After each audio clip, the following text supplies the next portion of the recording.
Hello, and thank you for watching another video. Today we have a very special guest. This is Pedro Alcantara, and I've got to confess, I'm a bit of a fanboy.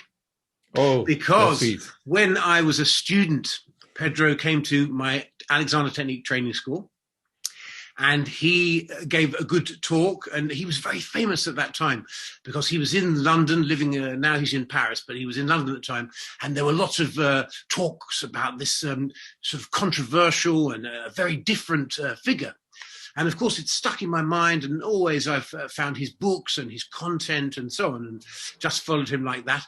But of course, now he is no longer really specializing in the Alexander Technique. This is, of course, an Alexander Technique channel, and you may ask, why Pedro then? Well, you'll find out when we talk to him. Now, Pedro, you are now living in Paris, but before we carry on with the rest of the interview, there is something that I wanted to clear up. Sure. And this is a wonderful thing that has kept me entertained throughout my entire career as an Alexander teacher, which is 20 years now. And that is that when I was a pupil, you know, when you're a pupil in a training school, it doesn't matter what type of training school, you know, there's gossip, there's people that chat, and there's rumors, and there's scandals, and, you know, it's a wonderful environment, okay, very creative, cooking pot. Now, one of those wonderful, juicy rumors that went around was that you would take a pupil and put them in front of a chair, and then you would ask them to sit down, and then you would remove the chair and they would fall over. Now, is that true? All right, this is a good starting point, and let me tease you. You've been talking for like 2 minutes, and you already told a whole bunch of lies about me over those 2 minutes. Great. So I think I need to clarify a few things here, if I may. Good. Yeah, one of the lies that you told me there was I was very famous. Now, fame is a very relative thing. You know, Barack Obama is famous. He's known, 2 billion people know him. The Beatles were famous, and Jesus is famous. I would say I'm a medium-sized fish in a very small pond. From there to say that I'm famous, I think you're already exaggerating something and starting some rumor that I think is not really true. It's possible. Yeah, it's very possible. That's right.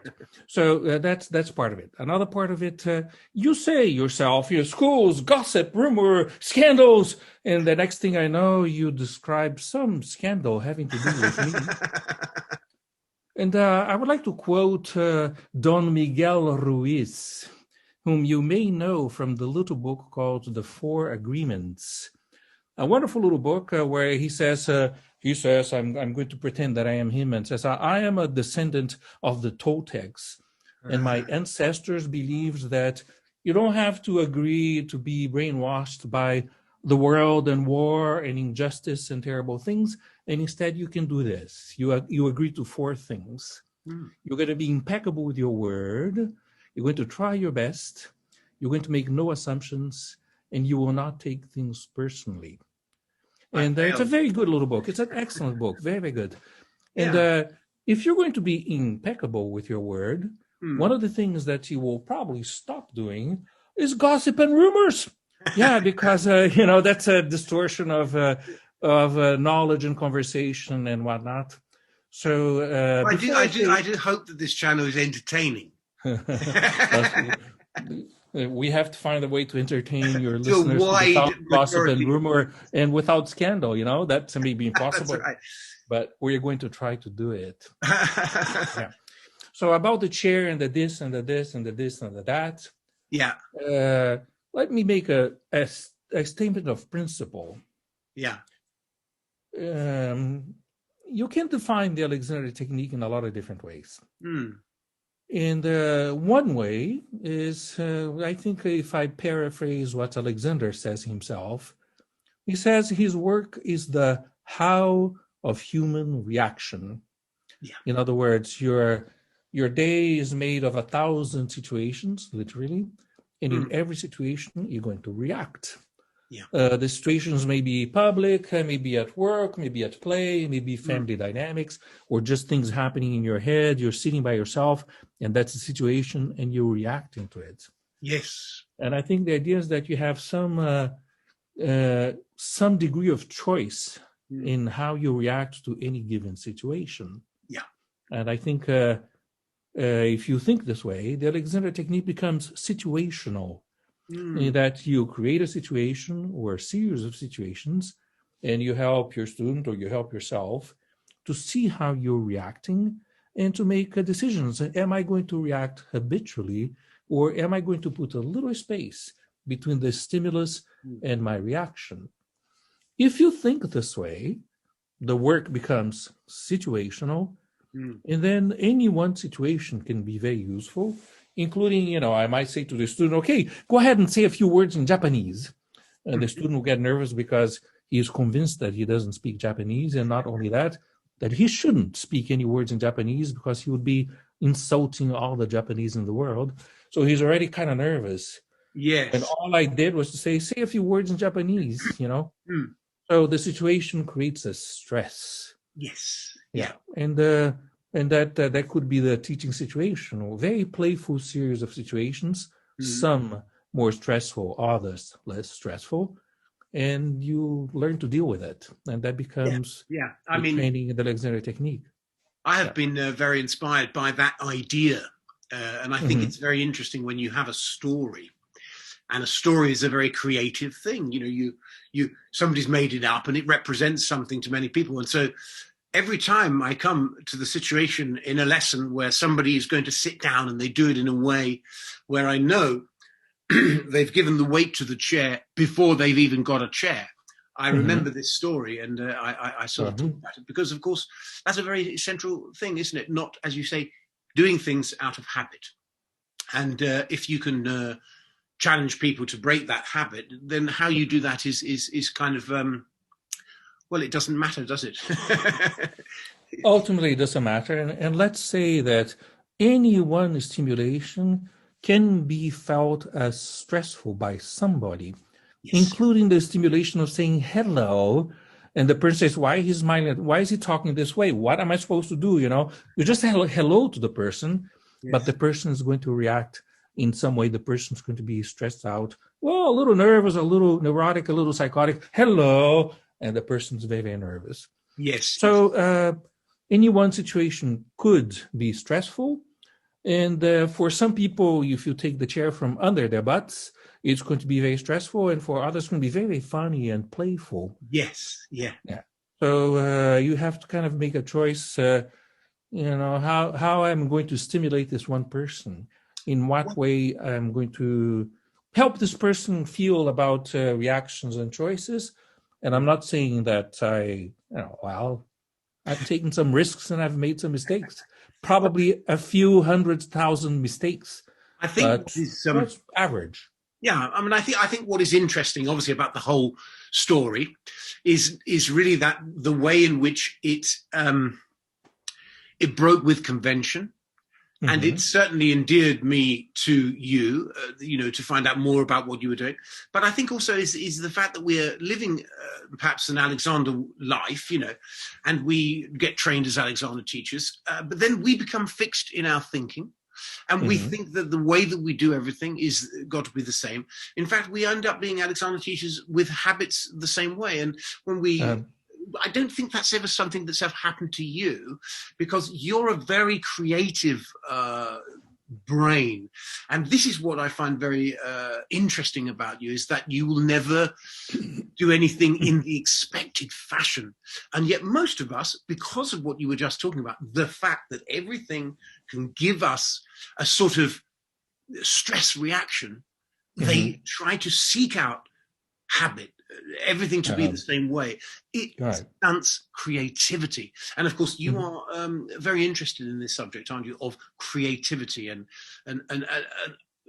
what do you think about that? I mean, well, I'm going to take. I'm going to open a little parenthesis. I grew up in Brazil, and then I went to the United States for my music training. I went to London, then I came to Paris. But I grew up in the normal, everyday, dominant Brazilian culture, which is generally a very informal culture, with a lot of teasing and joking. You go to dinner in any Brazilian household, that's going to be a kind of an effervescence of teasing and joking. And that's how people do things in Brazil. ribbing, joking, sometimes poking a finger, sometimes it's, some years ago, I was teaching in Germany, and one of my students had cousins in Brazil, and he had visited Brazil. He was German, but he knew the Brazilian culture. Mm. And he said to me in the lesson, Pedro, you do a lot of teasing. That's very Brazilian. It's quite aggressive, he said. So it's an interesting bit of information that what is normal to a Brazilian can be seen as very aggressive by somebody else. That was very enlightening to hear that. And the reason I'm telling you this is that I'm about to tease you. Yeah, because you said something that stressed me out, and I'm really, really stressing out, so I have to put it out. And what you said, you said, we Alexander teachers, we get trained like this, and then we become like creatures of habit. And then you said, but this never happened to you, Pedro. And I'm teasing you because I'm not sure if you really know me well enough to know what happened to me and what I did and how I become, if you had been my close friend for 20 years, you'd have some notion of who I was and how I became who I was. But I'm just saying, your very friendly statement, you're a bit of a fanboy, and you said, it never happened to you. And I'm saying, you don't really know. You understand? You have a theory about me. Yeah. It's a very complimentary theory. You're not insulting me, but it's a theory nevertheless, right? Sure. The facts may be other. Yes, well, you can tell me all about that. Yeah, I can. Yeah. I mean, you think you fall into this trap as well? Well, I'm going to again respond a little bit indirectly. And I would like to talk to you about Sir Isaiah Berlin, the philosopher who I don't know where he came from. Maybe he was German, maybe he was English or British. And he was apparently a fantastic conversationalist. He talked in a very interesting way. I never met him. And he was in one of the big universities, Cambridge, Oxford, I don't know. But Sir Isaiah Berlin wrote a little essay that I read some years ago and that I found very, very useful. Mm. And the essay is called The Fox and the Hedgehog. And he's talking about writers. It's about literature and types of people. And he quotes this fragment from classical Greece that says, the fox knows many things. The hedgehog knows one thing, but it's big. And he's saying people are of two types. The ones that know many, many things, and the guys who know one thing, but it's kind of big. So people who are open and perhaps a little dispersed, and people who are closed and perhaps deep. It's no guarantee that you're going to be deep, but some people are like this and some people are like this. When you're like this, you're at the risk of dispersion. It's like, whoa, whoa, whoa, whoa, whoa. It's just, next thing I know, I'm looking out of the window and I'm not talking to you anymore because I'm open and something got my attention. And when you're like this, you risk becoming dogmatic and hard-assed or something like this. And Sir Isaiah Berlin talks about different writers, Tolstoy, Dante, Shakespeare, and whatnot. And he says that the great tragedy in Tolstoy's life is that he was in fact a fox. He knew many things, but he became convinced that he was a kind of a proto-socialist, a Christian mystic visionary. So he thought that he needed to be straight and narrow and write in a certain way. And Sir Isaiah Berlin, that was a problem because it was not the natural frame of mind of Tolstoy was like this. I'm telling you this because I believe that for some time I was like this and I was dogmatic. And I have proof of it because my very first book, which was called Indirect Procedures, A Musician's Guide to the Alexander Technique, which I wrote just a few years after I finished my training. That book is kind of like this. And it's full of absolutes of the type always, never, should, must. You should always direct your primary control. And that's very absolute. So I do believe that coming out of my training, And at the time, young and inexperienced and full of my own personal problems, I had a kind of a dogmatic, close-minded, hard-assed, judgmental frame of mind. And the book demonstrates it. I rewrote the book years later, and I got rid of the always and never and should and must. There is no should in my new book because I don't think that way anymore. So in terms of who I am and what I am becoming day by day, I did have, I would say, a very long and I would say also painful period of being dogmatic and judgmental, which I regret. And I believe I'm less so now. Well, it's very interesting. And maybe you'd like to talk a little bit about your background, because you are, in fact, yes, a musician. And you got into the Alexander technique. Well, you got into the music first, and then you got into the Alexander technique, and then you got out of the Alexander technique. And can you talk about a little bit about that journey? I know it's all right. Journey, but, okay. I'm going to open a parenthesis first. I'm a Gemini. You don't have to believe in astrology. I'm just using the word Gemini to mean a kind of a type of a person. Yeah. And my wife, who's a Libra, says, Pedro, you are typically like a Gemini in that you don't like being pinned down, so you never answer questions, Pedro. And she finds that somewhat annoying. And my younger brother in Brazil, who is a Virgo, and he gets very annoyed when I don't answer questions.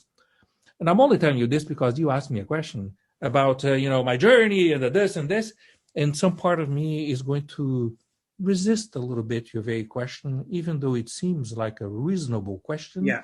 And instead, I'm going to talk very indirectly because it suits me better. And it's also part of my philosophy. It's called, indirect procedures. You ask me a question like this, and I answer indirectly. I back off. It allows me to express myself more freely, I think. Well, believe me, I am into astrology, and I do understand where you're coming from completely as a Gemini in that respect. I would never try to pin a butterfly down, That's good. Yeah. As long as we're looking at a butterfly, we're going to be okay. That's good. So I have already teased you, and the time has come for me to tease you again. Nicholas, you said that I got out of the Alexander technique, and that I think is a simplification. Yes. And it's probably more accurate to say that I have folded my understanding, my subjective understanding of the Alexander technique into a whole, ever evolving, always growing and opening, in which there are other influences and other streaks and other contributions. Yeah. So it's not that I got out of the Alexander technique, it's that I have integrated it and put it in the operating system of my mind. Right. So it's not out here, it's kind of back here, which is very different from saying, let me get rid of this Alexander technique and get out of it. I was curious about that, actually. Yeah, I think it's impossible to get rid of such a big influence in our life. Allowing it to take on other forms, yes. Well, so I'll take another sort of parenthesis here.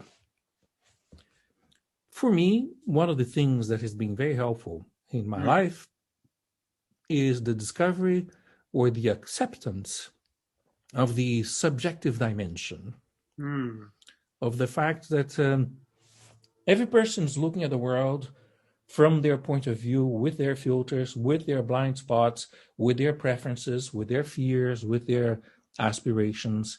And you can be sitting right next to somebody and you're both looking at any one thing at a tree, but you're really seeing two completely different trees. You're not seeing the same tree. I'm saying my tree and you're seeing your tree. Yeah. And I think this is inevitable. And that means that the subjective dimension tends to dominate our lives.